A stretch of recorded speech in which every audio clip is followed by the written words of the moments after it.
We're here in Clearwater, inside the car, and I'm here in the Greek station, and I'm taking you a nice video picture, so you can see that's the Clearwater, that's the sea, you see all Marinaki,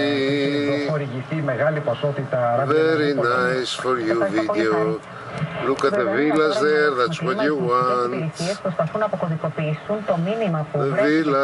villas in the beach, that's not the beach. Στα Πυρηναία, ένα μικρό γαλλικό χωριό βρήκε τον πελάτη του, γιατί κάποιοι πιστεύουν ότι είναι το μόνο μέρος που θα συνεχίσει να υπάρχει μετά την καταστροφή του κόσμου. Στις 21 Δεκεμβρίου του 2012, εξωγήινοι θα σώσουν τους 190 κατοίκους του γαλλικού χωριού Μπούγκαρας. Μπορεί να έχουν ήδη κρυφτεί με τα υπτάμενα οχήματά τους μέσα σε αυτό εδώ το βουνό, στα Πυρηναία. Οι οπαδοί της θεωρίας για το τέλος του κόσμου στις 21 Δεκεμβρίου